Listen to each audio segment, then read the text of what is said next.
Sí, bien. Mil gracias, Brenda. Bueno, de nuevo, muy buenos días para todos. Gracias por estar participando de esta charla que junto con Cristian vamos a llevar adelante respecto de lo que es, digamos, una herramienta de CIEM, cuál es nuestra visión en particular de ella, y a su vez tener en cuenta de que es un recurso y es una herramienta, digamos, importante dentro de lo que tiene que ver con la gestión de la seguridad, en particular en cualquier tipo de organización, ¿no? Bueno, primero que nada, presentarles a nuestro estudio, ¿no? BDO en Argentina. Nosotros somos alrededor de algo más de 800 colaboradores, dentro de los cuales, digamos, formamos parte de la red global de BDO, con alrededor de 111.000 colaboradores en 164 países. En particular, nosotros en Argentina tenemos 4 oficinas en donde muy recientemente abrimos una quinta en la ciudad de Mendoza, ¿sí? Y lo que en particular me toca de alguna manera es estar al frente del área de gobierno de tecnología y ciberseguridad dentro de BDO con nuestras 6, principales líneas de servicio. Yo soy el socio a cargo de esta área y me acompaña Cristian, un especialista en temas de seguridad de la información, ciberseguridad, colaborador en conjunto con nosotros, y a quien tenemos el gusto, yo principalmente, digamos, de conocernos hace bastantes años. Así que bueno, Cris, no sé si vos querés presentarte también. Muy bien, gracias Fabi, gracias a BDO por este espacio. Bienvenidos a todos, muchas gracias por la participación y por estar allí presentes. Como decía Fabi, soy Cristian Borguelo, desde hace 20 años aproximadamente trabajo en temas específicamente de seguridad de la información y ciberseguridad. Y junto a BDO hace un tiempo se nos ocurrió esta locura al principio y después nos dimos cuenta que efectivamente podía ser algo que sirviera a todos en el ámbito de Latinoamérica. Y justamente la idea de la charla de hoy es tratar de contarles un poquito de qué va este servicio y este producto y esta herramienta que mencionaba Fabio recién, sobre todo con la gran cantidad de ataques que existen hoy, la gran cantidad de amenazas que continuamente van evolucionando. Así que la idea es dividir la charla en dos partes. Por un lado, la parte que va a comentar Fabián ahora inmediatamente, de todo lo que tenga que ver del gobierno de ciberseguridad, y luego la segunda parte, un poquito más técnica, que voy a estar a cargo yo, en donde vamos a contar nuestro enfoque para solucionar algunos problemas relativos a estas amenazas y ataques que mencionaba recién. Así que bienvenidos a todos y Fabi, adelante, todo tuyo. Bien, perfecto. Gracias, Cris. Bien, en particular, como les comentaba brevemente al inicio, ¿no? O sea, la herramienta en sí nos sirve para poder detectar amenazas, nos deja información para poder hacer un análisis, pero obviamente tengo que ponerle ese marco de contexto, digamos, de definiciones a partir de las cuales voy a tener las herramientas necesarias para poder configurar, para poder definir qué decisiones tomar sobre aquello que se detecta y cómo desarrollar el análisis, etcétera, ¿no? Entonces, una de las cosas que menciono siempre es que esto obviamente está muy relacionado a lo que tiene que ver con la gestión de incidentes, obviamente, ¿no? Y pensar la gestión de incidentes no como una actividad, como una acción en particular, sino como un proceso, ¿sí? O sea, tener esa visión de que aquello que tengo que gestionar tengo que gobernarlo de alguna manera, y obviamente lo que tengo que hacer es establecer el gobierno necesario para poder configurar las herramientas que vamos a tener a nivel de seguridad y poder gestionarlas y administrarlas con un sentido, con un criterio en particular para toda la organización. Por eso, de alguna forma, una de las cosas que tengo que ver dentro de la gestión de incidentes es el hecho de poder armar, digamos, en particular un mapeo inicial tener, digamos, nuestro mapa de aplicaciones, de recursos en sí, para poder entender primeramente cuál es el mapa, el contexto tecnológico que tiene la organización y a partir de ahí poder empezar a visualizar y a identificar distintos tipos de riesgos y amenazas posibles, ¿sí? Y de esta manera, a su vez, con este conocimiento inicial, también saber cómo armar el equipo, ¿sí? O sea, teniendo en cuenta el tipo de plataformas que tengo, la modalidad del tipo de uso que le está dando la compañía a la organización también nos expone a determinado tipo de riesgos, contratación de servicios tecnológicos de terceros, etcétera, para lo cual obviamente tengo que tener un equipo preparado en esta cuestión. Después, en general, para lo que tiene que ver con las definiciones relacionadas con detección y análisis en sí, tener en cuenta de que hay mucha información que yo puedo obtener de otro tipo de procesos, como en el caso de que estamos mencionando el VIA, ¿no? El hecho del análisis de impacto al negocio, me deja toda una serie de información, tanto desde el punto de vista de los riesgos que está identificando cada una de las áreas de negocio de la organización, en particular en el uso con la tecnología, y también cuáles son los niveles de impacto. Ustedes tengan en cuenta que, por ejemplo, al establecer o al querer implementar controles sobre determinado tipo de procesos o recursos tecnológicos, una de las cosas que tengo que verificar es cuál es el nivel de impacto económico, por ejemplo, que tiene el hecho de que un incidente tenga éxito, digamos, una de esas amenazas se materialice en relación a la inversión que voy a estar haciendo en controles, digamos, ¿no? Tiene que haber una relación. Por eso también es muy importante esto y tener de alguna forma también un protocolo dentro de las organizaciones para poder comunicar los distintos incidentes y cuáles son los distintos pasos y los avances que se pueden haber llegado a dar internamente dentro de la organización, teniendo en cuenta la resolución de incidentes, etc. Y esto, saber a quién comunicar qué, de qué manera, cómo ir escalándolo, etc. También tener en cuenta a nivel de contención y recuperación, en particular desde el incidente, cuál es el nivel de intervención de las distintas partes interesadas en la resolución también del incidente, ¿no? Y a su vez, tener en cuenta de que, como estamos hablando de una mirada de proceso, esto tiene que tener una visión de mejora continua. Por lo tanto, también entender de que yo debo generar los registros necesarios, ¿sí?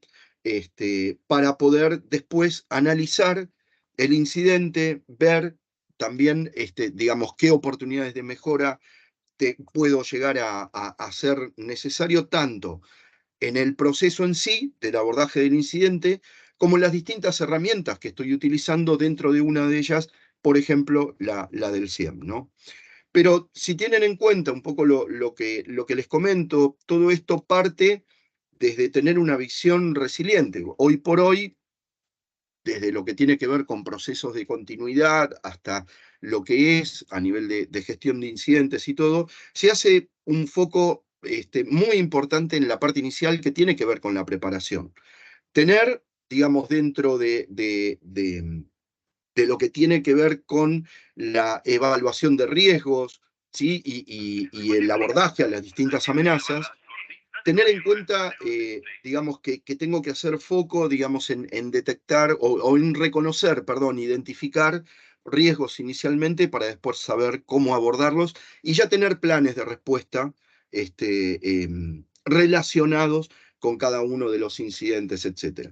Por eso, inicialmente, a partir de lo que tiene que ver con una evaluación de riesgos inicial, empezar a construir desde ese lugar lo que tiene que ver con el marco de gestión, ¿sí? Establecer políticas, normas, procedimientos y protocolos de respuesta, definir procesos y redactar los procedimientos de acuerdo a lo que mi organización requiere, ¿no? Y acá, inclusive, abrimos, digamos, unas o dos o tres aspectos adicionales que tenemos que tener en cuenta hoy por hoy. Habitualmente estamos muy acostumbrados a mirar las cuestiones desde el punto de seguridad de la información. Si lo vemos dentro de la realidad que hoy tenemos en las distintas organizaciones, solamente con esto hay varios puntos que nos van a quedar afuera. ¿Sí? Seguramente hay temas de ciberseguridad desde el punto de vista de procedimientos como playbooks, por ejemplo, que no los voy a estar pudiendo desarrollar en forma adecuada porque no los estoy viendo desde una situación de al incidente, qué tiene que ver con la gestión de crisis, por ejemplo, o qué tiene que ver ese incidente o la resolución o el protocolo que voy a estar desarrollando con la continuidad de negocios, ¿no? Eso es algo que nosotros, en este tipo digamos, de documentos, cuando nos toca hacer esto, no solo revisamos la gestión de incidentes en particular, sino también que revisamos cómo hay que accionar también en relación a la gestión de crisis y a la de continuidad, teniendo en cuenta de cómo evolucione el incidente en sí. Y el otro tema en particular es que yo hoy no puedo tener una gestión de incidentes en donde ya no esté viendo temas relacionados con privacidad de datos, ¿sí? Y acá tiene que ver con una cuestión de enfoque en donde sabemos que la seguridad de la información va a proteger los datos en particular, pero la privacidad lo que hace es el hecho de proteger la identidad de las personas. Por lo tanto, si yo tuviese que configurar determinado tipo de reglas o tuviese que ver de implementar determinado tipo de, por ejemplo, privilegios de acceso a información en sí, no solo tengo que verlo desde el punto de vista de proteger el dato, sino también de ver de cómo voy a segregar la información o voy a enmascarar determinado tipo de información para proteger la identidad de las personas en el caso de que se trate de datos sensibles como datos de salud, ¿sí? O inclusive, en algunos casos, en estándares como PCI, en donde hay definiciones concretas relacionadas con la segregación de la información para que no esté, digamos, no se vea el dato completo, por así decirlo. Entonces, esto lo tengo que tener en cuenta y tenerlo en cuenta en las definiciones a nivel de, por ejemplo, estándares de configuración, de reglas, en el caso de herramientas como el CIEM, y tener en cuenta que yo tengo que implementar esas reglas operativamente dentro del CIEM para poder detectar también estos temas en particular.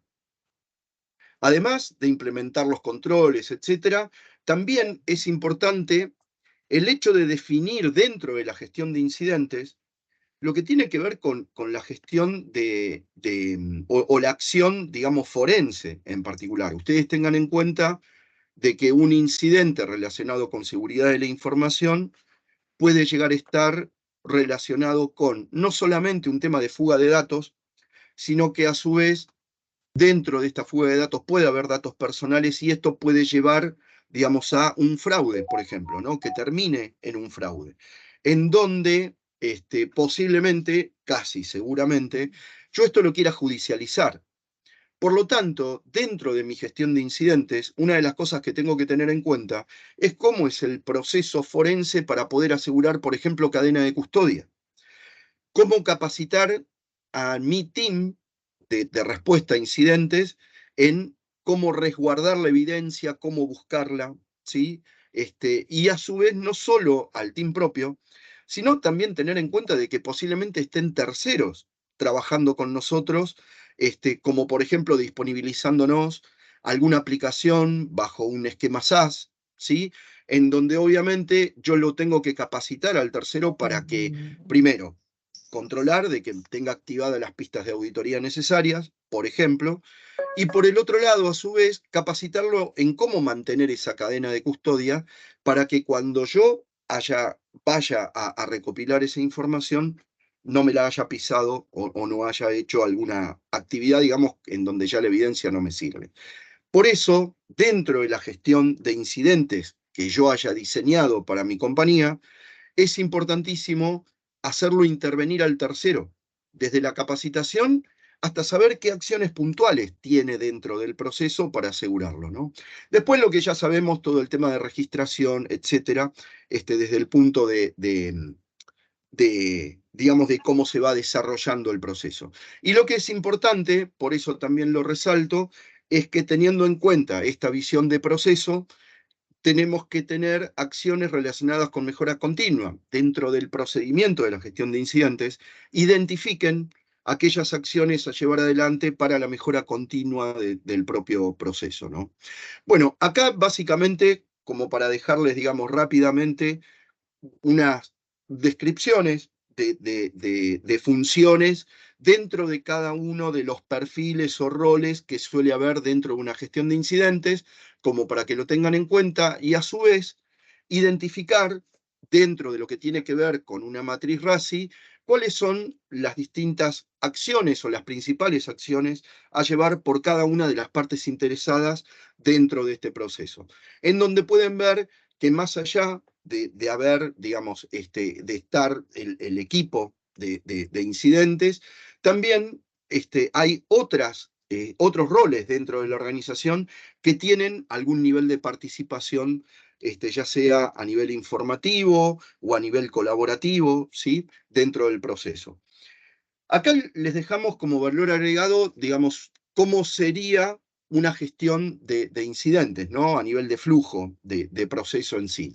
En donde, si se fijan, al final, una de las cosas que suelo encontrar de que no está, ¿sí? Dentro del proceso, es cuál es el nivel de escalamiento en la criticidad de la gestión de incidentes, en donde se identifique cómo se llega a un incidente mayor, cuáles son los distintos indicadores que hacen que un incidente en un momento determinado llegue a ser un incidente mayor. ¿Y por qué les mencionaba antes lo de la gestión de crisis y la gestión de continuidad? Porque la identificación de ese incidente mayor me tiene que dar dentro del procedimiento cuál es el paso al identificar este incidente mayor a la gestión de crisis, particularmente al comité de crisis, ¿sí?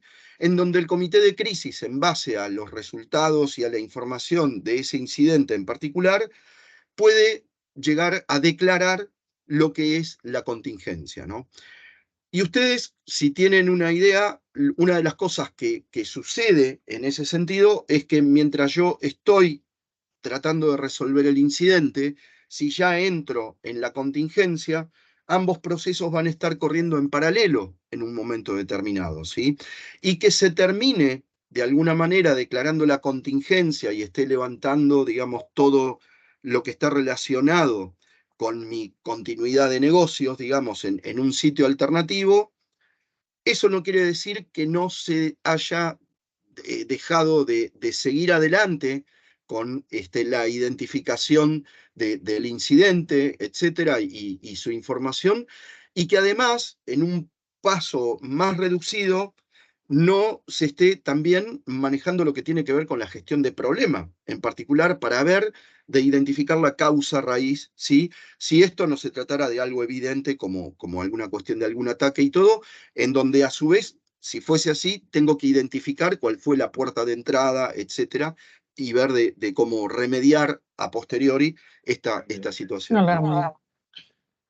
Acá, como para que también ustedes tengan en cuenta, digamos, pautas relacionadas en lo que tiene que ver con llevar adelante, digamos, una gestión de incidentes, no es solamente cuando el incidente ocurre, sino que la gestión de incidentes, como todo proceso, tiene actividades que decíamos antes, antes del incidente, que tiene que ver con la preparación, con el hacer una organización más resiliente, al identificar cuáles son las medidas o los estándares inclusive que vamos a utilizar para la resolución de incidentes. Por favor, sí, los micrófonos, por favor. ¿Sí? Bien. Bueno, como que muchos cables, trata de... hay una...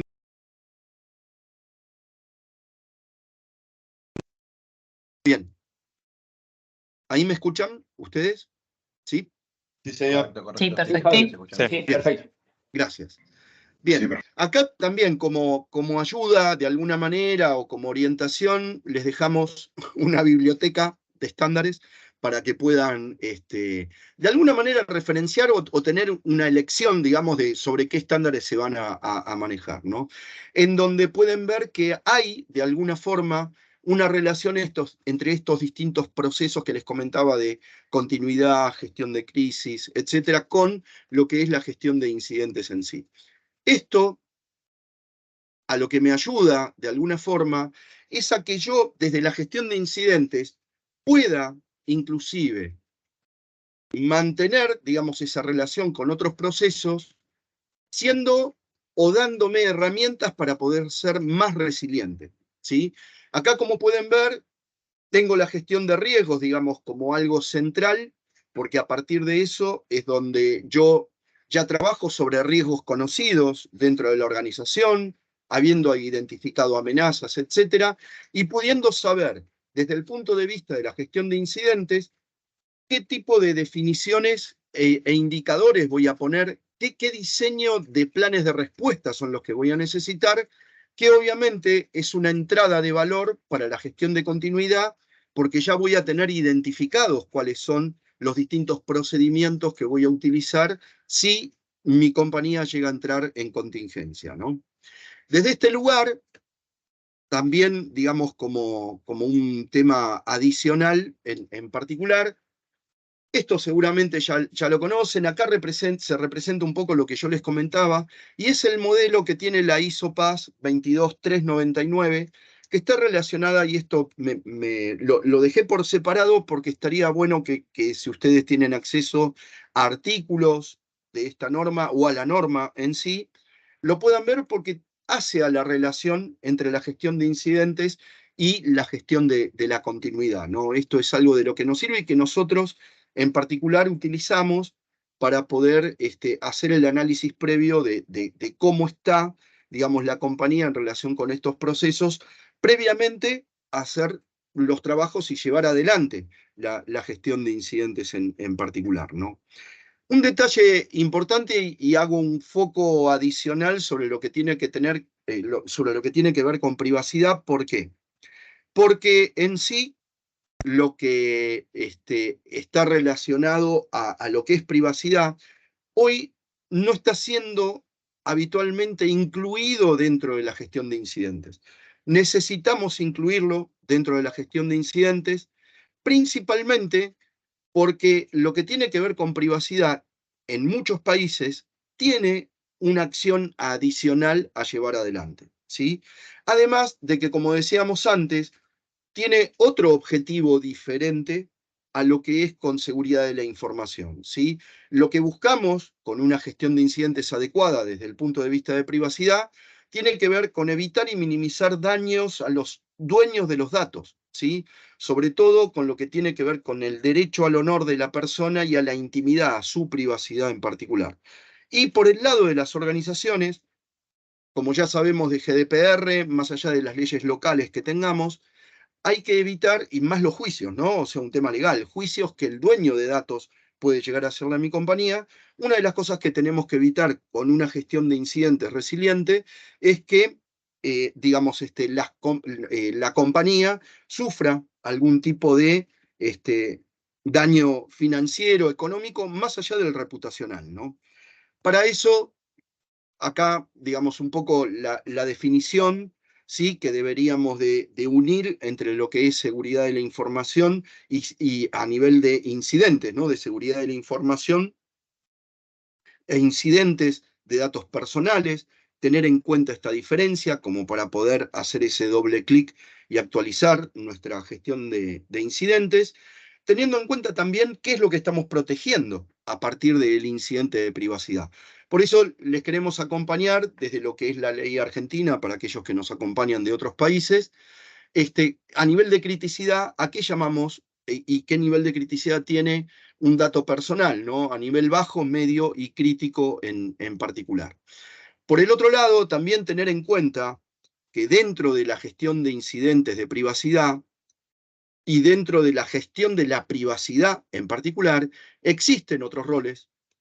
Tengo que tener en cuenta, y se comparte obviamente mucho de los activos en particular que el resto con una visión de seguridad de la información, y que también los posibles incidentes pueden llegar a ser del mismo, de los mismos amenazas e incidentes relacionados con seguridad de la información. Pero lo que cambia es básicamente también el protocolo, ¿no? Esto que estamos hablando de poner este contexto de gobernanza en relación a los incidentes. ¿Por qué? Porque se actúa de diferente manera, ¿sí?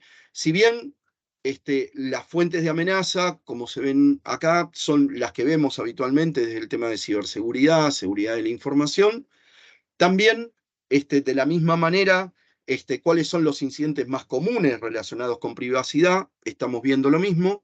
La diferencia es cómo se actúa frente a un incidente de privacidad. Nosotros tenemos que mostrar, cuando tenemos un incidente de privacidad, armar un informe y presentarlo en la institución que esté resguardando, en nuestro caso, por ejemplo, en Argentina tenemos la Agencia de Protección de Datos Personales, a quienes hay que explicarles qué medidas técnicas y organizativas son las que utilizamos oportunamente para protegernos, de la misma manera que tenemos un tiempo para dar esta respuesta, ¿sí? En nuestro caso son 72 horas desde que se tomó conocimiento del incidente. Este plazo se puede extender hasta 10 días, ¿sí? En tanto y cuanto vayamos justificando el por qué estamos dilatando este conocimiento. Tenemos que también informarle al dueño del dato, de alguna manera, sacando una solicitada, etc. Y todo esto tiene que estar debidamente documentado. ¿Por qué? Porque a la agencia hay que darle digamos, una idea de cómo vamos evolucionando en el tratamiento del incidente, etc.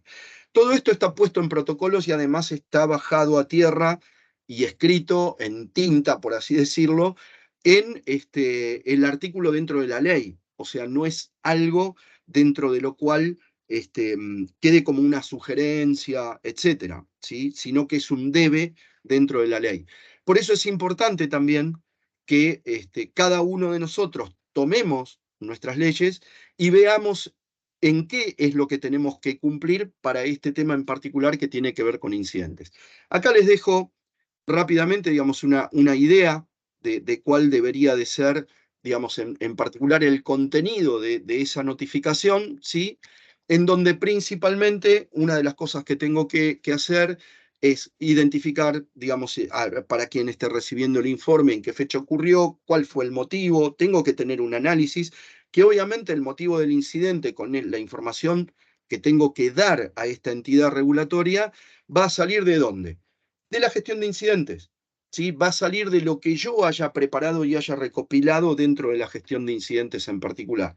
Por eso es importante que yo vea todo siempre, ¿no? Para todo en general, pero digo en particular para esto que estamos hablando, que la documentación que vaya a generar a nivel de políticas, normas y procedimientos, protocolos, estándares, etcétera, no sean simplemente para cumplir, por ejemplo, con una auditoría, sino que tiene que ser material de trabajo y material de consulta y de capacitación, inclusive, ¿no?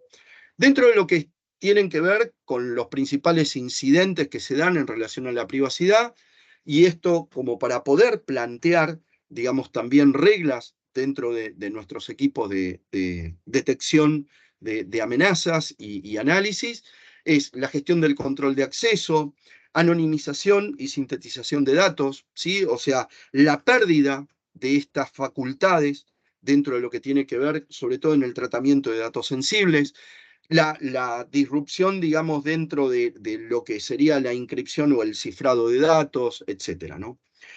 Así que bueno, con esto yo les quería dar, digamos, el paneo de gobernanza para el cual, digamos, de alguna forma, ahora desde el punto de vista técnico, Chris nos va a mostrar de alguna forma de cómo hay que implementar esto que yo lo puse un poco ahí en las nubes y cómo bajarlo a tierra. Así que, Chris, todo tuyo. Gracias, gracias Fabi. Ahí me escuchan y se debería estar viendo, en teoría. Sí, sí, se ve y se escucha bien. Perfecto, muy bien. Muchísimas gracias, gracias Fabi.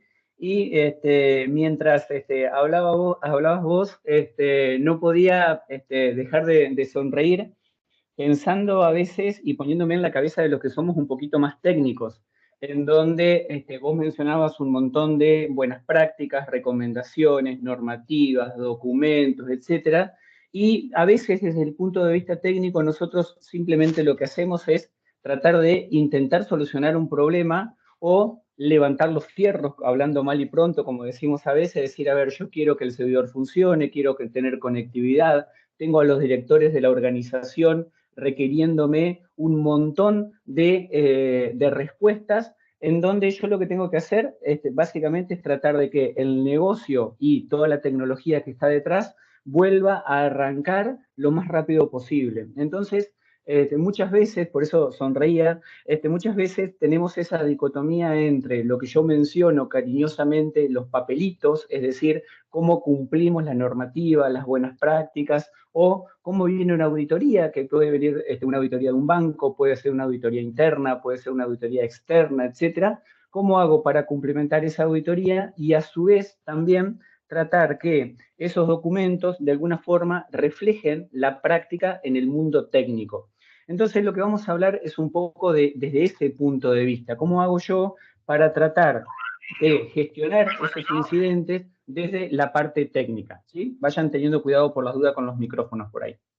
Bien, entonces vamos a empezar a mencionar algunas cosas que nosotros deberíamos conocer o ver cuando se trata un incidente. Una de las primeras cosas que quiero mencionar rápidamente, no voy a entrar en la teoría ni nada por el estilo, es lo que desde hace un tiempo se conoce como Cyber Kill Chain, que es un modelo que se ve ahí en la derecha, que consta de 7 pasos, y esos 7 pasos son los que sigue un atacante o un delincuente cuando de alguna manera intenta meterse en nuestra organización y a partir de ahí va a empezar a hacer un reconocimiento de la misma, de nuestra red, de los servidores, de toda la infraestructura tecnológica que tengamos, va a planificar un ataque y luego va a empezar a realizar ese ataque y llevarlo adelante, instalando distintos tipos de herramientas. ¿Para qué? Para posteriormente, una vez que esté posicionado dentro de esa red, tratar de lograr algún objetivo. Esos objetivos van a dar lugar a lo que mencionaba Fabián recién. Va a poder robar información financiera, podría acceder a datos personales, podría afectarse la continuidad del negocio, etc. Entonces, lo que intento hacer con esto es tratar de unificar de alguna forma los dos mundos. El mundo de la auditoría, el mundo de la gobernanza, el mundo del riesgo y el mundo técnico. ¿Dónde se van a encontrar? Se van a encontrar en que en algún momento yo voy a tener un ataque que va a seguir esta cadena que vemos aquí y de alguna forma yo voy a tener que tratar de detectarlo, detener ese incidente que recién Fabián mostraba en el diagrama y posteriormente tratar de ver cómo hago para que no ocurra de vuelta, justamente aprender sobre los errores y ver que no ocurra de vuelta. Y luego informarlo, ¿sí? Esto que preguntaban recién de si efectivamente siempre se informa, si la organización decide no informar, etc. Y con estos pasos que veíamos recién, nosotros podemos llegar a identificar algún tipo de ataque. Acá yo tomé simplemente, esto en realidad está en un informe de Microsoft, 5 ransomwares que son muy conocidos o que eran muy conocidos porque algunos de ellos ya no existen más, y cómo yo puedo identificar el tipo de ataque y el tipo de ransom de acuerdo a los pasos que fue siguiendo el delincuente. Por ejemplo, si nosotros tomamos la cadena, vamos a marcar acá, tomo la cadena celeste, por ejemplo, yo puedo decir que alguien accedió a un escritorio remoto por fuerza bruta, a partir de ahí se ejecutó una herramienta que se llama Mimikatz, que no vamos a entrar en detalle, luego se ejecutó otra herramienta que se llama Cobalt Strike, y a partir de ahí hizo cambios en las políticas del directorio, ¿sí? del AD. Y eso lo que me va a permitir identificar, por ejemplo, que se lleva a cabo, que se está llevando a cabo un ataque del ransomware Maze. Ahora bien, ¿qué debería hacer yo como defensor? Tratar de cortar el ataque aquí, en el primer paso, o antes incluso. El tema es que para eso yo tengo que estar monitoreando y tengo que estar sabiendo lo que sucede dentro de la red. Si estoy ciego, obviamente no voy a poder tomar decisiones sobre eso. Aquí tenemos otra forma de verlo, ¿sí? Mitre Attack es un framework muy conocido desde hace tiempo, se podría decir que es una evolución de Cyber Kill Chain o que van por caminos paralelos, y en vez de tener 7 pasos, como veíamos recién, ahora voy a tener 12. Desde el punto de vista del primer paso va a ser el reconocimiento o la inteligencia que hace el delincuente sobre mi red, hasta el último paso, que va a ser la exfiltración, es decir, el robo de datos, o en el caso de un ransomware, por ejemplo, el cifrado y el robo de datos, ¿sí? Y un montón de otros tipos de ataques distintos. Cada uno de estos pasos, yo voy a tratar de identificarlos. ¿Cómo los voy a identificar? Monitoreando. Por monitorear no lo puedo hacer de forma manual, no puedo tener 100 personas viendo lo que ocurre en la red. Y aunque tuviera 1000, tampoco lo voy a poder ver. Voy a tener que intentar automatizar de alguna forma esas tareas. Entonces, un corolario de esto es que el atacante siempre modifica sus técnicas, él aprende de sus errores. Eso lo hacen todos los delincuentes, continuamente están evolucionando y están aprendiendo nuevas técnicas para vulnerarnos. ¿Cuál es el problema? Que nosotros muchas veces no evolucionamos a la par. Esto es el juego del gato y el ratón, ¿sí? Ellos son los ratones, nosotros intentamos capturarlos. Si yo me vuelvo viejo, me vuelvo lento y no me entero que mi casa está llena de ratones, no los voy a poder capturar, ¿sí? Entonces, nosotros lo que tenemos que hacer es evolucionar a la par, o más rápido, que sería lo ideal, evolucionar junto con el atacante. No voy a esperar que el atacante se canse o que desaparezcan. Eso no va a ocurrir nunca, los delincuentes no van a dejar de existir. Nosotros tenemos que adecuarnos a sus metodologías y a partir de ahí ver cómo lidiamos con las mismas. Entonces, uno de los problemas que solemos tener es el desconocimiento, lo que decía recién, estar ciego o ser demasiado lento en la respuesta. Tengo que tratar de completar lo que se conoce como las 6 Ws, esto viene del mundo del análisis forense y de la investigación, en donde estas 6 W van a ser las 6 preguntas, why, where, how, etcétera, que en inglés obviamente, que deberíamos hacernos. ¿Quién tiene acceso a los dispositivos? ¿A qué tipo de aplicaciones? ¿Por qué accede? ¿A qué hora ingresó? ¿Desde dónde lo hizo? ¿Cómo accedió? ¿Qué actividades realiza? Y así podemos seguir preguntando un montón de otras cosas. Estas preguntas nosotros las deberíamos tener contestadas con los playbooks que mencionaba Fabián recién. Volvemos a lo mismo, juntar los dos mundos, el mundo de la gestión y el mundo técnico, en donde yo en esos playbooks voy a tratar de hacer un seguimiento de cuáles son las formas de comportamiento de un atacante, cómo me podría llegar a atacar, de qué tipo de incidente se trata. No es lo mismo un phishing que un spam, que un malware tradicional, que un ransomware. Cada uno va a tener su tratamiento y su forma de enfoque distinto. Y cada uno va a tener distintas preguntas que responder. De acuerdo a cómo nosotros vayamos conociendo nuestra infraestructura, nuestra red, nuestro negocio, vamos a poder responder de forma más efectiva y eficiente. Esto que vemos aquí también es otra forma de ver lo que veíamos al principio con la Cyber Kill Chain o el modelo de ataque. Está muy simplificado, en donde yo voy a tener la primera etapa, es el reconocimiento en un ataque, luego voy a tener el compromiso inicial, es decir, el delincuente ya se posicionó dentro de un servidor o dentro de algún lugar de la red, va a tener un punto de apoyo, y a partir de ahí va a empezar en un loop de movimiento lateral. ¿Qué significa eso? Va a empezar a copiarse o moverse a otras redes o a otras partes de la organización. Va a ser un nuevo reconocimiento, va a hacer otro movimiento lateral y así va a ir desplegando sus herramientas en toda la red. ¿Cuánto puede durar esto? Puede durar 5 minutos o puede durar un mes o puede durar un año, ¿sí? Va a depender de la tecnología, del conocimiento, del tamaño de la red, del objetivo del atacante. Puede haber un montón de cosas que el atacante puede hacer estando dentro de la red, viviendo, como digo siempre yo, dentro de la red. Y a partir de ahí va a ir escalando privilegios, tratar de obtener mayor cantidad de información y robo de información, o encriptado en el caso de un ransomware, hasta que en un momento la operación termina. ¿Cuándo termina? Va a terminar cuando el delincuente se canse porque ya me robó todo, hizo todo lo que tenía que hacer, o cuando yo lo detengo de alguna manera, ¿sí? ¿Qué sería lo ideal? Tratar de capturarlo o darme cuenta que me están haciendo reconocimiento y que me están atacando, como dije antes, en la primera etapa, ¿sí? En la etapa de reconocimiento. Es decir, ahora yo voy a mostrar varios ejemplos técnicos. En este momento me están escaneando la red. ¿Desde dónde? Y desde Rusia. Perfecto. Y Rusia, ¿es un objetivo de negocio que yo tengo en este momento? ¿Es importante que un ruso se conecte a mi red? Capaz que no, capaz que lo puedo bloquear, ¿sí? O capaz que Rusia sí es un objetivo de negocio dentro de mi estructura. No puedo bloquear la red de Rusia porque hago negocios con ellos. Bueno, tengo que planificar una estrategia alternativa. No puedo bloquear la red de Rusia porque yo negocio con los rusos. Acá, entonces, empezamos a ver que lo que podríamos llegar a montar es un centro de operaciones de seguridad, un SOC, ¿sí? Que es el hermanito del NOC, que es de las redes. Y acá lo primero que tenemos que hacer referencia es que esto no necesariamente tiene que ser algo complicado. Centro de operaciones, a veces nos hacemos una imagen de que es algo terriblemente complejo, como esto que vemos en la imagen. De hecho, lo habrán visto en las películas, quizás alguno de ustedes tenga suerte de trabajar en un centro de operaciones de eso. Yo lo he visto en el extranjero, centro de operaciones incluso más grandes que esto, en donde tenemos monitoreado absolutamente todo. Pero la realidad es que muchas veces en Latinoamérica y en algunos lugares nos toca ver un poco más esto, ¿sí?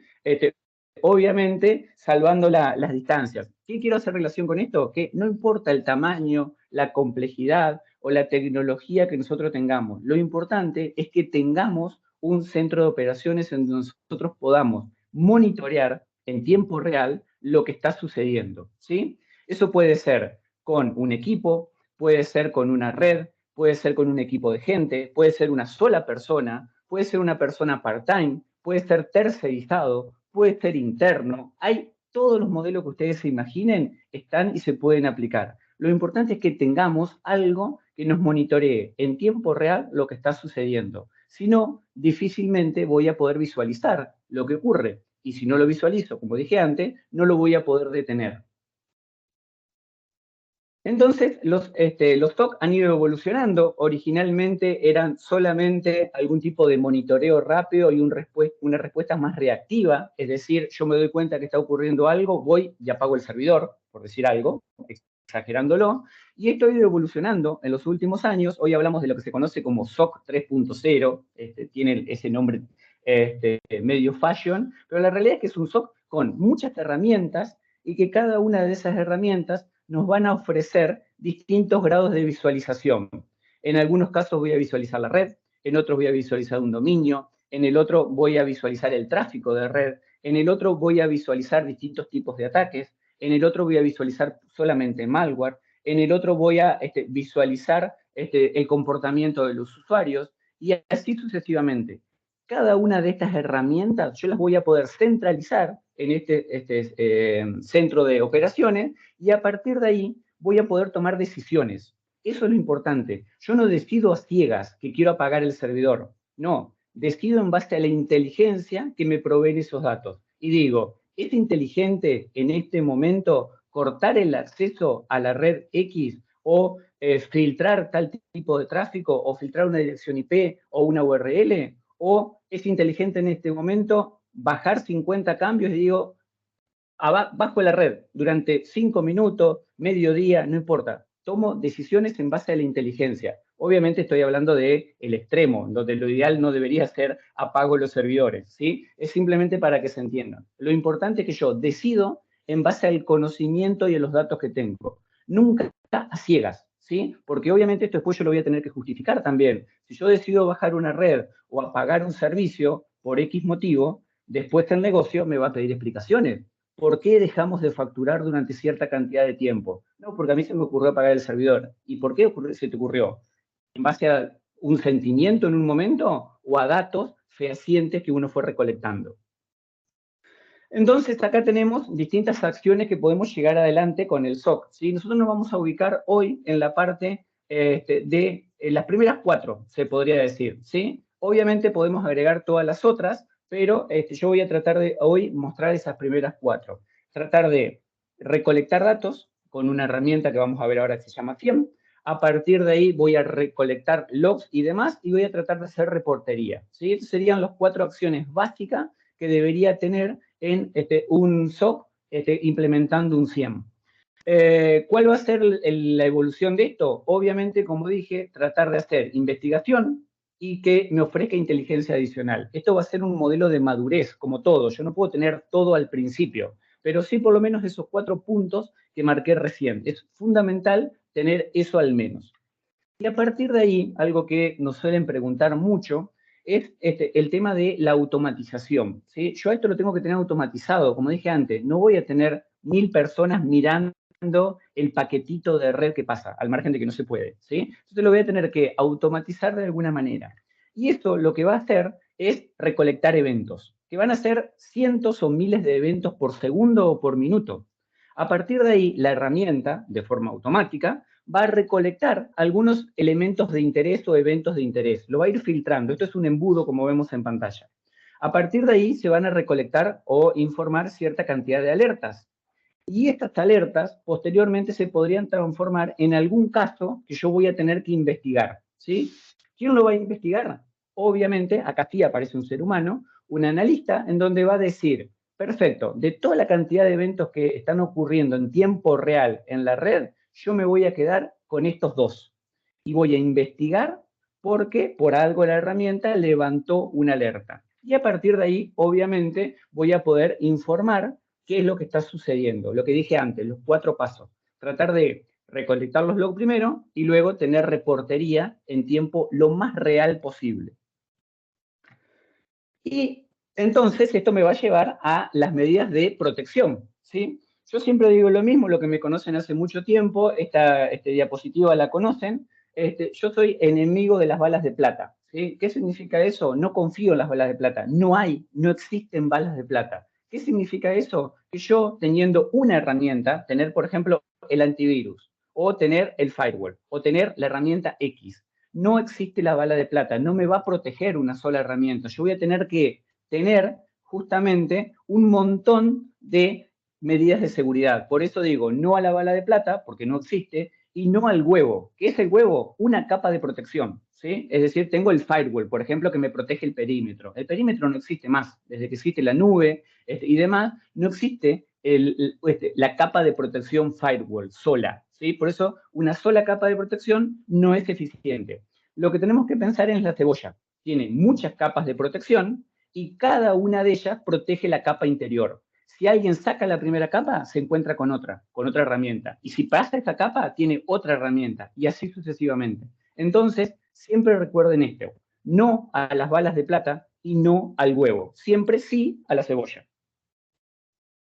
Bien, acá tenemos algunas medidas de protección, justamente haciendo referencia a la cebolla que mencionábamos recién, en donde voy a tener el firewall, por supuesto, medidas de protección en el router, voy a tener proxy, voy a tener data loss prevention, DLP, voy a tener IDS, IPS, sandboxing, algo que se ha transformado en una moda hoy y funciona muy bien, todo lo que tenga que ver con las capas de protección del correo electrónico, el SIEM, que lo vamos a mencionar ahora, monitoreo, threat intelligence, antivirus y EDR, múltiple factor de autenticación, algo que yo considero en las redes actuales completamente obligatorio, todo lo que tenga que ver con el control de acceso y el manejo de usuarios privilegiados, whitelisting y blacklisting, dependiendo el contexto, manejo de integridad de archivos, por ejemplo, la integridad, ahora lo voy a mostrar en la herramienta, me va a permitir ver en tiempo real si un archivo está siendo modificado. Y si está siendo modificado, ¿quién lo modifica? ¿El usuario que tiene que tener acceso porque lo está editando? ¿O en realidad se agarraron 5.000 archivos juntos y los están encriptando todos juntos? Eso es control de integridad. Lo mismo para control de datos y encriptado de disco. Todo el manejo de Patch Manager, ¿sí? Acceso remoto, acceso a VPN, detección de anomalías y DLP que me quedó repetido, evidentemente es importante, me quedó repetido sin querer. Entonces, así podría seguir agregando un montón de otras herramientas. Volvemos a lo mismo, pensamos en una cebolla, nunca en el huevo. Y para eso voy a tener que empezar a hacer gestión de incidentes, lo que mencionaba Fabi recién. Voy a tener que empezar a identificar cuáles son esos incidentes y en base a esos playbooks y a los incidentes más normales que ocurran, voy a tratar de responder. Cuanto más rápido responda, más rápido corto la cadena de propagación esa que yo mencionaba, la Cyber Kill Chain que mencioné al principio. Y algunas de las cosas que me pueden ayudar para esto son los IOC, ¿sí? Son indicadores de compromiso. Básicamente es cualquier cosa que yo tengo dentro de un sistema, se le llama artefacto generalmente a esto, que va a permitirme determinar con cierto grado de confianza que he sido comprometido, esto es un indicador de compromiso, o que estoy siendo atacado en este momento. Eso sería un indicador de ataque. Es decir, encuentro en este momento algún tipo de indicador que me dice, por ejemplo, tráfico de red, un hash de un archivo, un proceso ejecutándose en tiempo real, etc. En este momento te están atacando. ¿Qué vas a hacer para detenerlo? Entonces tenemos indicadores de compromiso y indicadores de ataque. Si alguien por ahí me sigue en Twitter y demás, que lo invito que lo hagan, van a ver que yo prácticamente todos los días publico indicadores de compromiso de distintos tipos de amenazas que nosotros vemos en el mundo real. Entonces, a veces publico hash de archivo, a veces publico direcciones IP, a veces publico URL, etc. Por ahí veo que hay alguien levantando la mano, hay un par. Si me pueden dejar las preguntas por el chat, las vamos a responder todas al final, no se hagan problema. Excelente. Bien, algunos indicadores comunes, lo que decía anteriormente, IPs, URL, hashes, procesos, tráfico de red inusual, irregularidades geográficas. Por ejemplo, si todos mis clientes están en Argentina, Uruguay, Paraguay, Colombia, por decir algo, en Chile, para que no se enoje nadie de todos los países que nos visitan, muchísimas gracias, de República Dominicana también vi por allí. Es normal, si yo no tengo clientes, por ejemplo, en República Dominicana, ¿por qué tengo que tener el tráfico habilitado? ¿O es normal que una persona se conecte de República Dominicana? Capaz que sí, capaz que la persona viajó por un viaje de negocios, ¿sí? O no, puede ser un ataque. Cambios de configuraciones no autorizados, aplicaciones desconocidas. Por ejemplo, no lo voy a mostrar hoy, pero la semana pasada estábamos haciendo un análisis en una computadora, encontramos juegos que los usuarios, cuando estaban aburridos en un área determinada, lo habían empezado a instalar, ¿sí? Obviamente después habrá que hablar con el usuario, pero en realidad esto es un error de control. ¿Por qué un usuario raso del sistema tiene permiso para instalar aplicaciones? ¿Sí? Y obviamente, como hice para no darme cuenta antes que estaban jugando, ¿sí? Actividades inusuales en cuenta, solicitudes de permiso, solicitudes inusuales en servidores, archivos comprimidos, aumento de inicio de sesión. Por ejemplo, si un usuario siempre se loguea 4 o 5 veces por día, porque su trabajo así lo requiere, ¿por qué un día empieza a intentar loguearse 50 veces por día? Ataques de fuerza bruta, actividad anómala. Por ejemplo, yo lo voy a mostrar después, horarios que la persona se conecta. Si siempre él trabaja de 9 a 18 y nunca hace horas extras ni trabaja a la madrugada, ¿por qué un día empieza a conectarse a las 3 de la mañana? Algo raro hay. O capaz que sí, capaz que se desveló y tenía ganas de trabajar, puede ser también. Pero lo importante es que eso tiene que levantar algún tipo de alerta. Gran cantidad de solicitudes para el mismo archivo, y así podríamos seguir enumerando cientos. Lo importante es correlacionar esto, es decir, tratar de tener una idea de lo que está sucediendo dentro de la red. Cuanto más rápido correlacione, más rápido voy a poder responder un falso positivo, que puede pasar, puede ser algo absolutamente normal que yo todavía no me haya dado cuenta que es normal, puede suceder, o puede ser efectivamente el tratamiento o el inicio de un ataque. Acá tenemos, por ejemplo, ya con una herramienta, IOX de malware, ¿sí? Reglas que detectan automáticamente algún tipo de comportamiento anómalo, instalación de una aplicación, tráfico inusual, detección por parte de los antivirus, los dos últimos renglones, digamos, no hay ningún tipo de duda, esto se trata de un malware que está funcionando dentro de la red, y obviamente esto también lo quiero aclarar, en este caso era para Windows, pero no solamente funciona en Windows, funciona en Linux, funciona en equipos de infraestructura. Toda la red tiene que estar cubierta. Todo lo que nosotros técnicamente denominamos fierro está completamente cubierto. Acá tenemos algunos hashes, algunas direcciones IP, simplemente a modo de ejemplo. Bien, y acá tenemos un caso de una brecha que le sucedió a Uber en el 2022, en donde un atacante se comunica con una persona de soporte técnico de la organización, lo engaña, técnica de ingeniería social, acá tenemos el número de técnica, de hecho, también, y de alguna forma logra robarle el múltiple factor de autenticación, le roba el token. Accede a la VPN, a partir de ahí escanea toda la infraestructura, y luego accede a empezar a visualizar algunos PowerShells en particular que se usaban para administrar la red. Dentro de estos PowerShells había una clave en texto plano. Eso le permitió escalar privilegios y tomar control completo de toda la red de Uber y filtrando un montón de información. Esta persona, el que lo hizo, después se llegó a la conclusión que era un menor de edad, se lo detuvo, de hecho, pero al margen de eso, que es corolario, la realidad es que simplemente por una técnica de ingeniería social y manipulando a una persona, logró acceso a una VPN, al token, a obtener scripts que eran confidenciales dentro de la organización y a claves. Básicamente tomó el control con lo más básico que nosotros podemos tener, un ataque de ingeniería social. ¿Dónde tendría que haber estado la detección? Alguien tendría que haber capacitado a esta persona para que no brinde credenciales. alguien tendría que haber detectado el lugar desde donde se conectó a la VPN, alguien debería haber detectado que se estaba escaneando la red, alguien debería haber detectado que había una persona que no tenía acceso a ese PowerShell y que accedió efectivamente, alguien debería haber detectado que había claves en texto plano, alguien. ¿Quién? A veces esto manualmente, como dije, no se puede hacer, lo tenemos que automatizar. Entonces, acá aparece la inteligencia de amenazas que mencionábamos antes, o lo que se conoce como cacería, ¿sí? Hunting. Básicamente, yo lo que voy a hacer es tratar de recopilar, procesar y analizar los datos lo más rápidamente posible para a partir de ahí identificar si me están atacando y, obviamente, tratar de cambiar mi comportamiento, que originalmente es reactivo, a un comportamiento proactivo, ¿sí? Bloquear lo más rápidamente posible. Y, obviamente, si llego a no bloquear, sería mejor todavía, es decir, que se bloquee absolutamente solo, todo. Bien. Obviamente también voy a tratar de darme cuenta cuando haya una vulnerabilidad. Acá no voy a explicar lo que es una vulnerabilidad, pero básicamente voy a tener que ver qué tipo de debilidades en productos, software, hardware tengo y empezar a parchearla. Esto también lo voy a tener que automatizar. No puedo tener a una persona viendo todos los sistemas de la organización para ver si son vulnerables o no. Entonces, esto también lo voy a tener que agregar como tarea en el SOC. Y luego llegamos a que, por supuesto, con todo lo que yo ya le agregué, me voy a terminar estresando. Esa es la realidad. En muchos casos pasa. Por ejemplo, este es un estudio de Ponemon de hace un tiempito, en donde dice que los equipos de seguridad pueden registrar hasta 17.000 alertas en una semana, 101 alertas por hora, por 24, por 7, por 365, hagan la cuenta, es mucho. Y a partir de ahí tenemos que perder un montón de horas solamente identificando falsos positivos, que también, por supuesto, las herramientas lo tienen. Y, por otro lado, esto lleva a que tenemos muchísimas horas de trabajo, ¿sí? Esto termina concluyendo que el SOC estresa.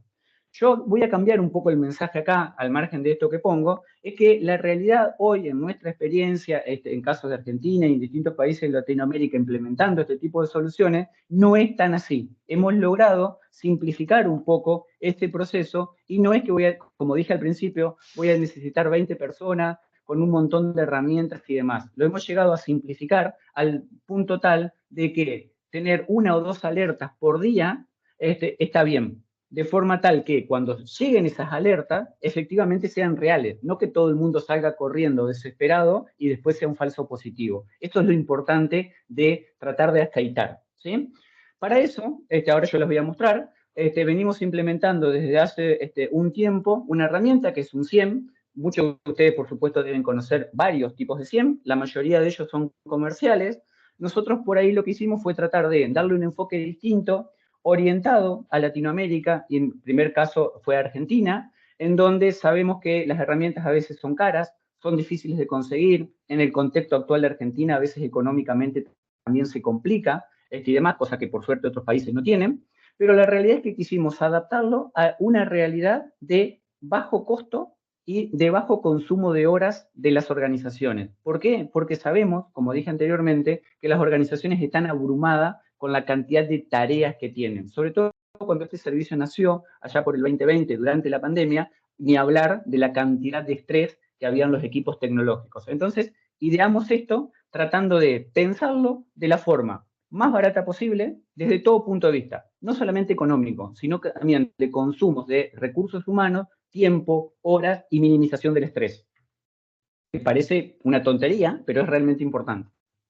Bien, básicamente, ¿qué hace un SIEM para aquellos que no están relacionados con esto? Trata de monitorear absolutamente todo lo que haya en la red. Estaciones de trabajo, dispositivos de software, hardware, ingesta los datos, toma los datos y los guarda en una base de datos, los registra y a partir de ahí empieza a realizar correlación de eventos, lo que yo dije antes. Trata de ver en tiempo real lo que está sucediendo. Y estas funciones que estamos viendo acá son todas las funciones que nosotros hoy, en mayor o menor medida en distintos clientes, que yo lo voy a mostrar ahora, tenemos implementado, ¿sí?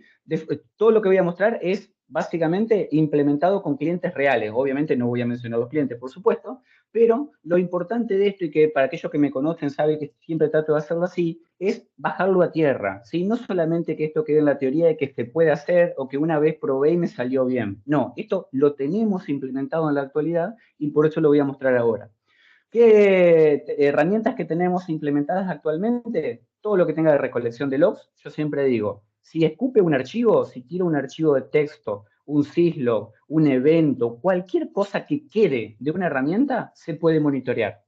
A partir de ahí, integridad de directorios de archivos, muy útil sobre todo para detectar ataques de ransomware, monitoreo de registro, monitoreo de aplicaciones, monitoreos de comando, de cualquier proceso anómalo que esté corriendo, por supuesto detección de malware, todo lo que tenga que ver con investigación de amenazas, las reglas de los IOC que mencioné anteriormente, reglas personalizadas, que yo voy a mostrar un caso ahora, que hemos llegado a depurar para algunos casos muy, pero muy particulares, detección de spam y phishing, detección de vulnerabilidades, actualizaciones, estas actualizaciones pueden ser en línea o fuera de línea, seguridad para contenedores, inventario de software y hardware, monitoreo sin agente en algunos casos, respuesta activa, yo puedo responder activamente mediante un script y sin que haya una persona si pasa algo, integración con distintas herramientas como puede ser VirusTotal o Yara, no voy a entrar en detalle acá, quizás alguno de ustedes ya la conozca, integración con distintos antivirus y EDR, todo lo que tenga que ver con compliance,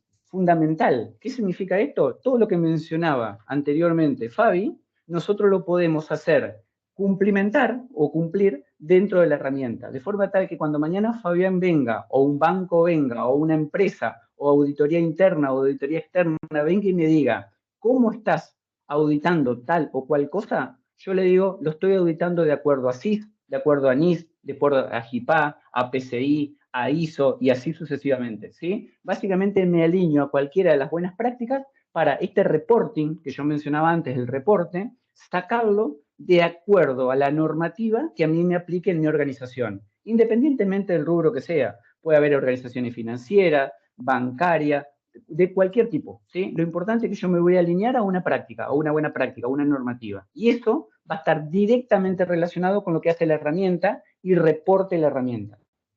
Obviamente se integra con herramientas en la nube. Yo ahora voy a mostrar Office 365, por ejemplo, pero podría ser Amazon, podría ser Azure, etc.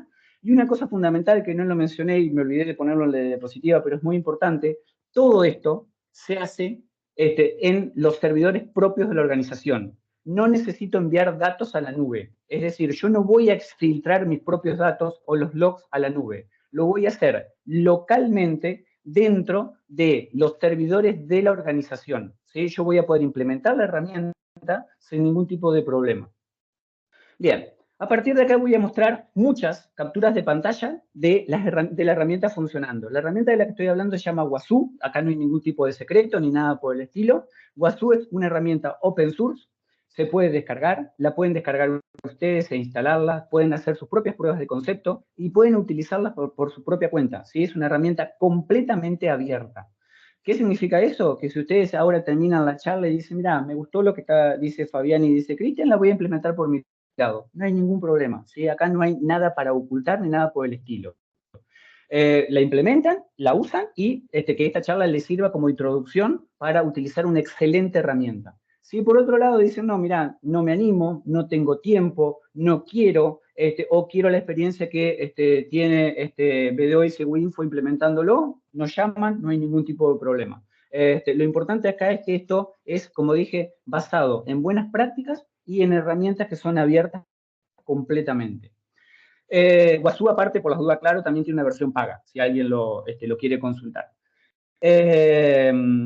Obviamente ustedes conocerán un montón de SIEMs, hay un montón de marcas, un montón de herramientas comerciales y, como decía anteriormente, la idea original de esto surgió de que yo puedo dar una herramienta relativamente barata o gratis u open source y, por otro lado, tratar de ajustar a la realidad a veces de Latinoamérica y en muchos casos a la realidad de Argentina. ¿Sí? Eso fue la idea original. A partir de acá, muestro la herramienta. Básicamente, todo lo que está tapado, por supuesto, es información sensible, obviamente.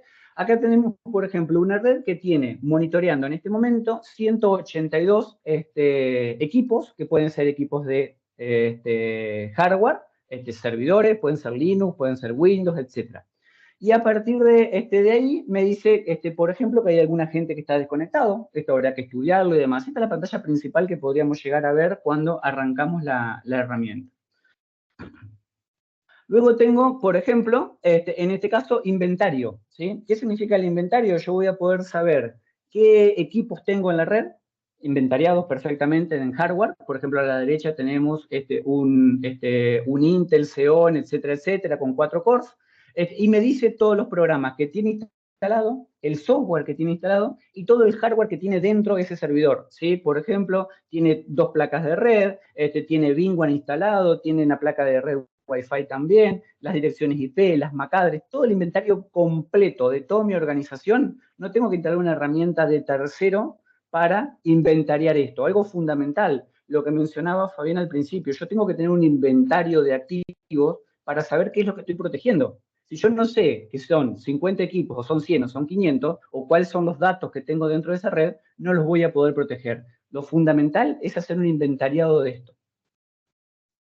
Luego, bueno, acá tenemos otro, por ejemplo, otro equipo, ahí me informa los puertos que tiene abierto en este caso y cuáles son los procesos que se están ejecutando en ese equipo. Esto, por ejemplo, podría ser útil para monitorear una botnet, en el caso que me estén atacando, o si hay algún tipo de proceso particular que esté abriendo un puerto y que eso no forma parte de mi organización, lo puedo monitorear sin ningún tipo de problema. Obviamente, sobre cada cosa de esta, después vamos a poder levantar alertas, ya lo vamos a ver.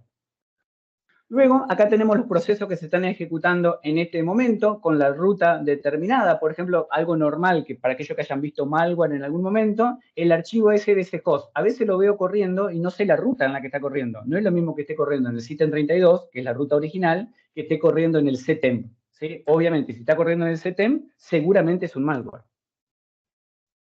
Acá tenemos ahora, por ejemplo, logon y logoff de Office 365. Esto es extremadamente interesante porque yo voy a poder ver en tiempo real todos los usuarios y el comportamiento de esos usuarios. Por ejemplo, yo veo que a partir de la 1 de la mañana aproximadamente el tráfico de red baja, que nos están logueando. ¿Por qué? Porque están durmiendo, ¿sí? Ahora, si un día me aparece algo así, evidentemente me tiene que llamar la atención. Eso es lo que yo voy a empezar a buscar, anomalías en estos gráficos. Y cada una, acá tenemos logon, logoff, etcétera. Acá tenemos una política de grupo, por ejemplo, que aparentemente cambió, y sobre cada una de estas voy a tener niveles de alerta, ¿sí? En este caso voy a tener niveles hasta 15 de gravedad, en donde a partir del nivel 12, yo le voy a mostrar ahora a continuación, voy a tener ya una alerta importante, es decir, le voy a tener que prestar atención y mirarlo con 4 ojos, porque evidentemente sucedió algo. Luego, vamos a limpiar esto. Bien, acá tenemos algunas otras formas de ver los paneles. Estos paneles, quiero aclarar, son completamente configurables, ¿sí? Cada uno de los dashboards yo lo puedo configurar como quiero. Cada cliente lo configura como quiera. Entonces, por ejemplo, yo que tengo acá muchas alertas de nivel 3, eventos normales generalmente, pero tengo una alerta de nivel 9 o un par de alertas de nivel 9. Entonces, capaz que no es tan importante, pero valdría la pena mirarlo. Luego lo voy a tener por equipos, decir, bueno, qué equipo tiene más eventos o qué usuarios tiene más eventos, en este caso son usuarios, qué usuarios tienen más eventos. Obviamente voy a poder ver, en este caso, por ejemplo, usuarios que se están logueando, cantidad de logueos de un usuario, ¿sí? 152 logueos de un usuario. ¿Es normal o no? Capaz que sí, o capaz que no. Luego, tipos de herramientas que se están logueando. Por ejemplo, en este caso es una organización que tiene Power BI desde Office 365. Entonces, básicamente, se logueó 2010 veces. Capaz que es normal, porque Office obviamente de forma automática se loguea continuamente contra distintas herramientas. Entonces, capaz que esto es normal. O, en algún caso, llamará la atención y habrá que observarlo. Luego tengo integridad, monitoreo de integridad, lo que decía antes. Yo puedo monitorear cada archivo, y en este caso un registro de Windows, para ver qué está sucediendo. Por ejemplo, en este caso, una alerta de nivel 7 me dice que se borraron cierta cantidad de archivos, o que un archivo fue borrado. Capaz que un archivo que se borre está bien. Ahora, si esto ocurre sistemáticamente y empiezan a aparecer 5, 10, 50, 5.000, 50.000 archivos, evidentemente esto inmediatamente se eleva el nivel de criticidad y aparecería una alerta de nivel 15 diciéndome tenés un posible ataque de ransomware. Acá tenemos otra. que se modifique la clave, la SAM, para los que son de Windows, digamos, donde se almacena un montón de información relacionada a las credenciales, es normal que esto se modifique, y capaz que es un comportamiento normal de Windows, o quizás que no, quizás hay algo que está escaneando específicamente esa clave de registro porque quiere obtener información de allí, un comportamiento normal de robo de credenciales. Acá tenemos la cantidad de agentes que han levantado más alertas. Acá tenemos un servidor en particular que se lleva el 90% de los incidentes. ¿Y por qué? ¿Sí? Capaz que efectivamente es un servidor que está muy sobrecargado, capaz que eso me sirve también para detectar algún tipo de anomalía en el comportamiento de ese servidor, o quizás que de un día para el otro empezó a consumir muchos incidentes. Eso también debería ser observado. Acá tenemos la cantidad de eventos que ocurren en tiempo real. Por ejemplo, archivos que se agregaron al sistema, archivos borrados, claves de registro que se han modificado, etc. Vuelvo a repetir, esto puede ser normal. Eso, cada organización tendrá que evaluarlo en tiempo y forma. Luego tenemos acciones que han ocurrido. Y acá, por ejemplo, para aquellos que vienen del mundo de seguridad o de programación, les debe sonar este store procedure, se llama XPSMD Shell. Es un store procedure que viene por defecto en SQL Server y que en este caso dice que se ejecutó 137.000 veces. XPSMD Shell debería estar bloqueado por defecto. Por lo tanto, que esté habilitado ya es un problema. Segundo, que se ejecute tantas veces, evidentemente, es algo que está sucediendo. Capaz que un programa que está haciendo muchas consultas, puede ser, pero no debería ser normal. Y luego tenemos un logueo de un administrador, ¿sí? Un administrador logueándose 2.400 veces. Primero, el administrador debería estar deshabilitado para todos los usuarios. Segundo, si es un administrador real, ¿tantas veces se está logueando? Algo raro ocurre con ese administrador. Luego tenemos la parte de vulnerabilidades y patching, ¿sí? 5 minutos más, 3 minutos más y terminamos. Vulnerabilidades y patching, ¿sí? Tenemos la revisión de todos los equipos, cada una de las aplicaciones que están corriendo en cada uno de esos equipos, ya sea Windows o Linux, vuelvo a aclarar, ¿sí? Y me dice el CVE, el grado de criticidad de ese CVE en particular, cuándo fue la última vez que se lo detectó o que se lo buscó y no se lo detectó. Entonces, acá en este caso es un parche para Edge. Y en este caso, por ejemplo, tenemos también el comportamiento de la aplicación de ese parche, ¿sí? Por ejemplo, acá hay un parche que no se instalaron, ¿sí? El 13 de noviembre, la última vez que se lo revisó, parche que no están instalados, ¿sí? Entonces hay que ir y levantar un ticket al área correspondiente de tecnología y decir, bueno, este parche que yo considero que es de criticidad alta, ¿lo parcheo o no lo parcheo? Por ejemplo, acá tenemos varios que son de criticidad alta. O que me expliquen por qué no lo parchearon. Acá tenemos otro gráfico, otra forma de verlo. Fíjense que todo esto está de acuerdo a la matriz ATT&CK, ¿sí? Que veíamos al principio. Una cantidad de eventos que de un día para el otro bajan. ¿Por qué bajó esto? Porque alguien había detectado que esto dentro de la red era un comportamiento anómalo, ¿sí? Lo detectó, bloqueó ese comportamiento, que era parte de un usuario, algo que no tenía que hacer, y a partir de ahí inmediatamente el comportamiento bajó y volvió a la normalidad, ¿sí? Ese comportamiento era esto que ven acá. Fíjense que fácilmente se ve en el gráfico el comportamiento anómalo. Había un usuario haciendo una tarea en particular que evidentemente no tenía que hacer y que salía claramente en el gráfico.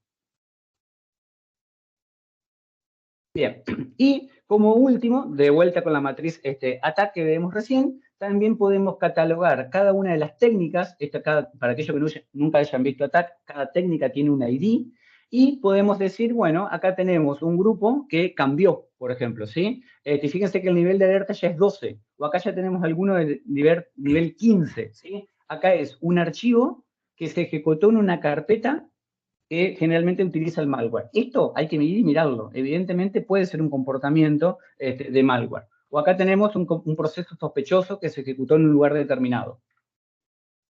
Y todo esto incluso lo podemos automatizar, ¿sí? Acá, por ejemplo, en este caso tenemos, como a mí me gusta saber lo que está sucediendo en tiempo real, tenemos programados bots de Telegram en donde inmediatamente cualquier cosa que ocurra llega una alerta. Esto obviamente se puede configurar por correo electrónico, hay un montón de formas de hacerlo, ¿sí? Acá, por ejemplo, tenemos alguien que intentó conectarse a un firewall. Acá tenemos un ataque de shell shock, esta es la última que voy a mostrar ahora. Un ataque de shell shock, que es una vulnerabilidad muy conocida, un grupo de administradores que cambió.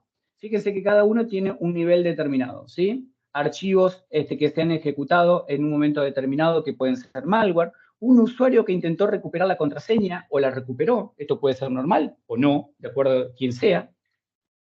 Y finalmente, la explotación de una vulnerabilidad, ¿sí? En este caso, el ataque Shellshock, que mostraba recién, es un ataque contra sistemas operativos Linux, y en este caso me dice la URL que está siendo atacada en tiempo real. Fíjense que todas las alertas son de nivel 15, y acá podemos ver, también en tiempo real, que ocurre un ataque, y de dónde viene. En este caso viene de Rusia, acá está la dirección IP, esta dirección IP habrá que investigarla después o bloquearla directamente, y en este caso, además, se puede ver el ataque, ¿sí? Esto yo lo puedo ver en tiempo real. Directamente me dice, esto está sucediendo en este momento contra tu servidor. Se está ejecutando o se está intentando ejecutar un PER sobre tu servidor. Ese PER fue descargado de esta dirección IP y el contenido es esto de acá, ¿sí? Yo acá lo tapé completamente porque el script es dañino. Esto está funcionando en este momento, es de la semana pasada este ataque. Como pueden ver, es un script en PER, y aparte de la IP que yo ya tenía anteriormente, ahora tengo otra inteligencia de amenazas para bloquear, otra IOC, ¿sí? Entonces bloqueo la IP 31 y bloqueo la IP 57 y otras que puedan aparecer. Finalmente, bloqueo de spam y phishing, también completamente relacionado, en este caso a Office 365. Yo puedo vincular Wazoo con los reportes de Office 365 e inmediatamente en tiempo real voy a poder observar todos los correos que están llegando y que de alguna manera podrían ser dañinos. Y finalmente, algo de que estoy muy orgulloso, que lo hemos hecho un par de veces, una integración con Swift, el sistema Swift, en donde nosotros podemos levantar los logs de Swift y saber en tiempo real lo que está sucediendo. Por ejemplo, en este caso, una alerta de nivel 7, que un usuario intentó loguearse con credenciales incorrectas. Eso puede ser que se haya equivocado, pero puede ser también un intento de fuerza bruta, ¿sí? Entonces nosotros podemos integrar cualquier tipo de herramienta y verlo en tiempo real. Finalmente, último, tipos de ataques que podemos llegar a visualizar. Acá tenemos un montón de tipos de ataques catalogados ya que podemos observar dentro de la red y cómo van ocurriendo en tiempo real. Y finalmente, hasta así respetamos el tiempo de todos y damos un cierre adecuado y contestamos algunas preguntas. Se puede hacer, espero que no nos pase lo de Scratch, y Fabi, todo tuyo. Esto que explicábamos con Chris y un poco, más que nada, resaltar algunas de las cosas que él comentaba, es parte de lo que nosotros los ayudamos a enfocar y a encarar, digamos, ¿no? Ustedes fíjense que mucho de lo que dijo Chris, desde el punto de vista técnico, he visto muchas preguntas en particular, pero hay algunas cosas que están relacionadas con el hecho de tomar definiciones tempranas, antes de sentarse a instalar la herramienta, ¿sí?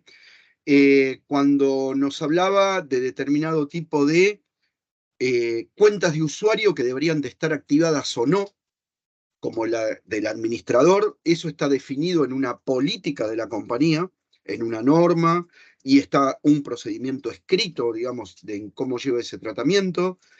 Definiciones como las que daba de determinado tipo de protocolos de comunicación o de interfaces, digamos, que deberían de estar bloqueadas, por ejemplo. Eso se define en un estándar de configuración, ¿no? Entonces, acá una de las cosas que les mostramos es el hecho de qué es lo que nosotros vemos con el enfoque que le quisimos dar con Chris, el servicio que estamos llevando adelante en particular. En donde inicialmente una de las cosas que se hace casualmente es revisar, ¿no? Todo este tipo de conceptos para ver si estamos realmente preparados. Con él es nuestro nivel de madurez en relación a este tipo de gestión en particular, porque ustedes tengan en cuenta de que hoy por hoy no se trata de una cuestión de comprar hardware o software, sino que se trata de una cuestión de que yo voy a tomar la decisión de cuál es la mejor herramienta para mi compañía sobre la base del nivel de madurez que yo tenga y cómo defina las cuestiones para gestionarla en particular. Porque el simplemente tener una idea de que dentro de los cuadrantes de Gartner la mejor herramienta puede ser 1, 2 o 3, Si yo no tengo un nivel de madurez adecuado y no sé gestionar esa herramienta, posiblemente esté perdiendo plata en lugar de hacer una inversión. ¿Se entiende?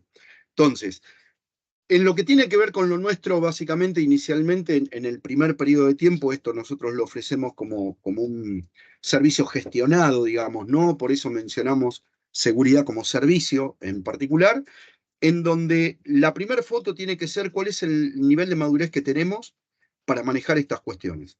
Y a partir de ahí construir un plan de trabajo que puede llevar adelante dos temas, principalmente, digamos, tanto desde el punto de vista técnico en sí, pero yo no puedo implementar la parte técnica y saber cómo tengo que presentar resultados a la dirección, por ejemplo, y tener resultados desde el punto de vista operativo para resolver todos los temas que nos mencionaba Cris, si primero no tengo una gestión organizacional adecuada.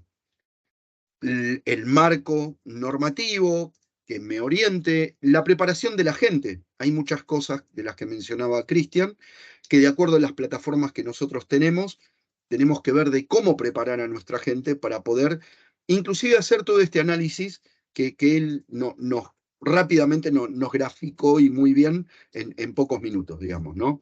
Entonces, bueno, les queríamos dejar esto, digamos, como mención de aquellas cuestiones que hacemos, ¿sí? Y cuál era el enfoque y la definición, digamos, de la charla que fuimos manteniendo. Ahora sí, ahí, Fabi, si te parece. Sí, Cris, ¿Contestamos algunas preguntas? Dale. Bien. Ahí Brenda las pasó al chat, las voy a ir contestando, algunas yo, otras Fabi. Alguien pregunta cuál es el ciclo de vida de un YOC, y dado que se pueden obtener de muchas fuentes públicas, efectivamente, y qué tan válidos son en el tiempo. Efectivamente, los YOC se pueden, y contesto otra que está más abajo también, hay un montón de fuentes abiertas y organizaciones privadas también que a veces ofrecen comercialmente estos YOC. De hecho, hay empresas que venden sus dispositivos y te dan acceso a los YOC también.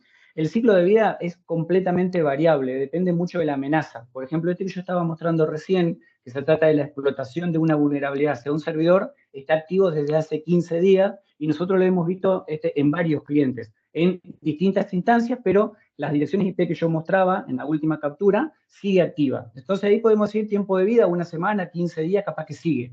Ahora hay otros, por ejemplo, malware, que suelen estar poquitos minutos activos y después se da de baja porque se bloquea o porque el delincuente se fue a otro servidor. Entonces es completamente dinámico.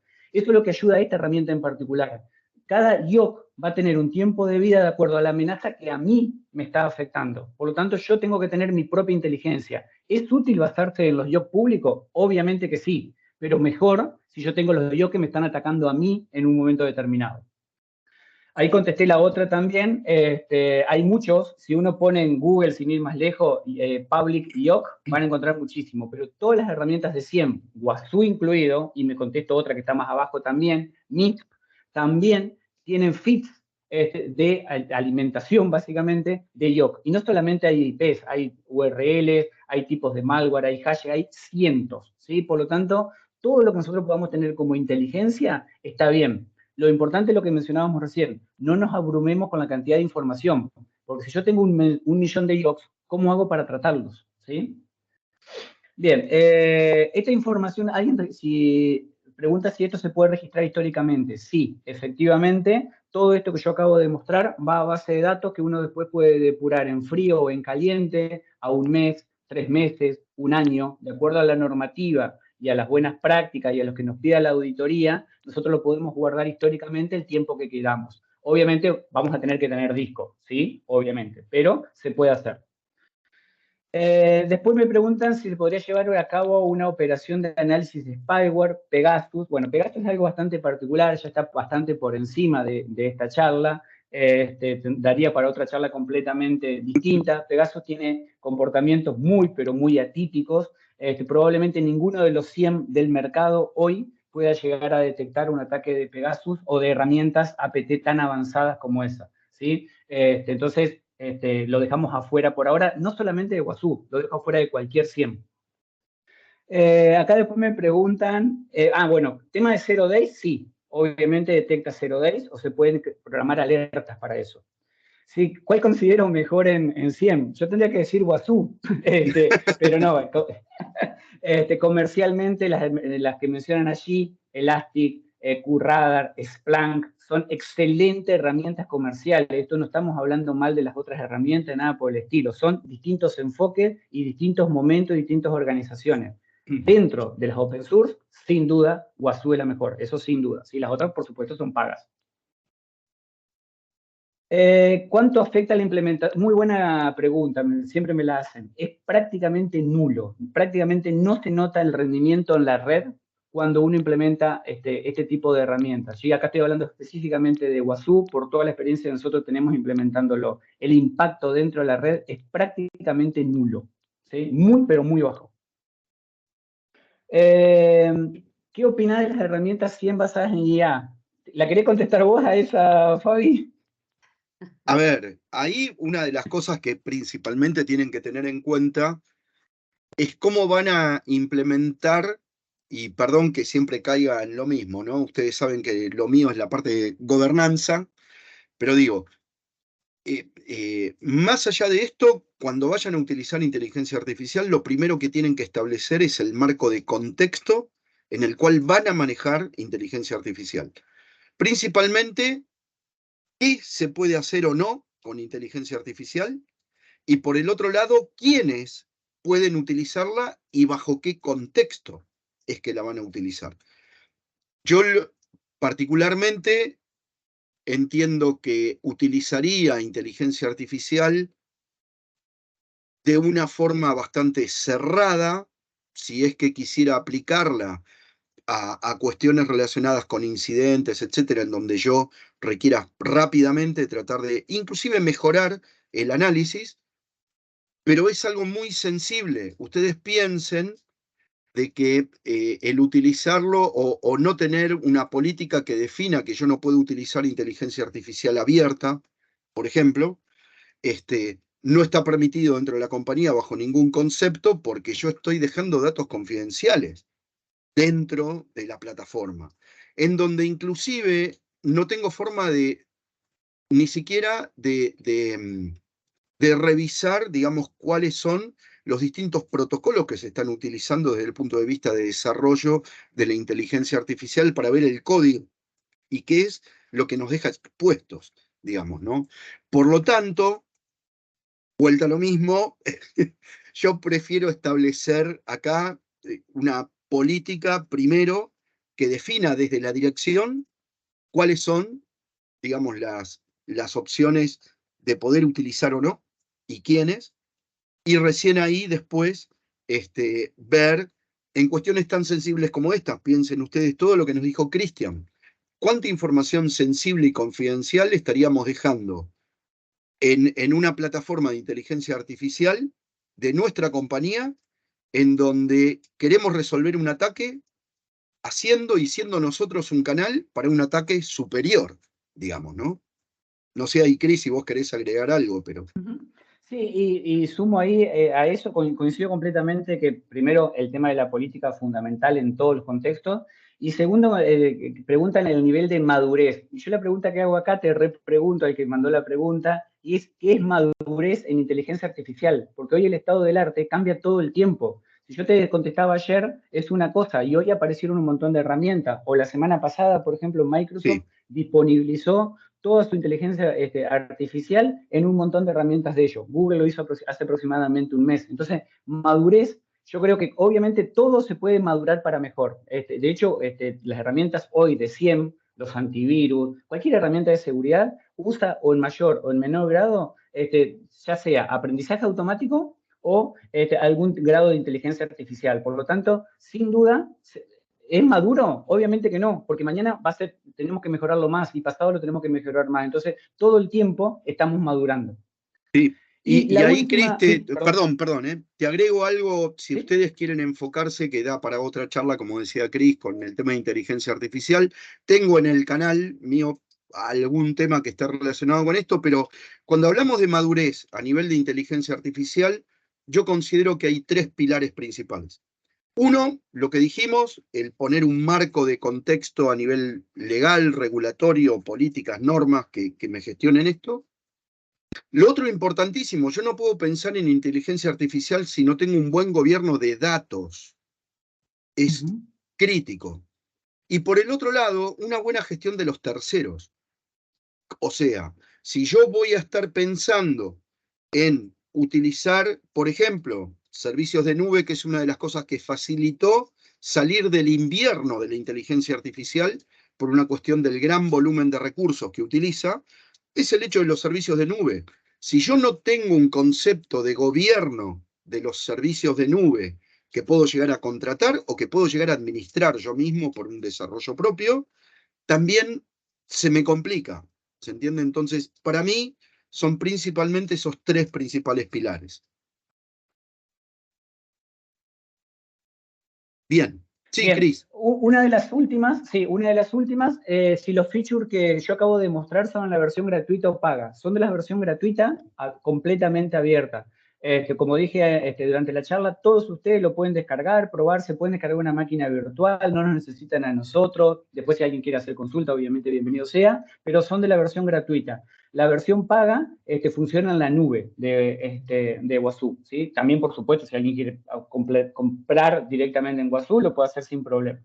Finalmente, alguien me pregunta si Wasu es solo para host. No, lo aclaré durante la charla, funciona para cualquier tipo de dispositivo, cualquier marca, de cualquier hardware, de cualquier edad. Nosotros tenemos dispositivos de todo tipo, de todas las marcas que se les ocurran, dispositivos de hardware, networking y obviamente también aplicaciones. Aplica a cualquier cosa que ustedes tengan en la red, que se puede enchufar un cable, hablando mal y pronto, cualquier cosa se puede llegar a monitorear.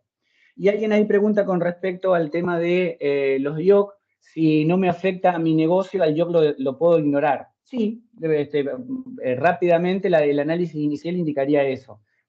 Si no me afecta a mí, ¿para qué lo voy a tener consumiendo espacio, entre comillas?